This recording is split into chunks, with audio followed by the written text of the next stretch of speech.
Lots of stuff is happening around the globe. Kamala Harris versus Donald Trump in the United States. Dispute over the election victory of Maduro in Venezuela. The Hamas leader killed in Iran, etc. In this chaos, with these events hogging up all the headlines, let us take you to the United Kingdom, which frankly is in a quite mess right now. The capital, London, is seeing massive demonstrations by anti-immigrant protesters who have been sophisticatedly described as far-right by the British media. Reportedly, the protests turned violent throughout central London. The police claimed several of their personnel were injured in the protests, leading to more than 100 arrests. Now let me tell you about the other side.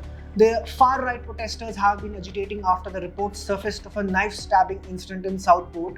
Reportedly, a 17-year-old teenager barged into a dance and yoga event and stabbed multiple children and adults in a frenzy, resulting in the death of 3 young girls. 8 kids and 2 adults suffered injuries. Quickly, rumors floated on social media that the knife attacker was supposed to be an illegal immigrant, an asylum seeker, or a radical Islamist. The outpouring on social media resulted in people coming to the streets with slogans such as "Save our kids" and "We want our country back." The protesters even stormed outside the Downing Street, the official residence of UK's Prime Minister Keir Starmer, who recently has been elected into his office. A Labour leader, Starmer, has stated that the protesters would feel the full force of the law. Notably, the UK has witnessed a rise in anti-immigrant protests throughout the country, with right-wing groups claiming illegal immigrants are causing chaos.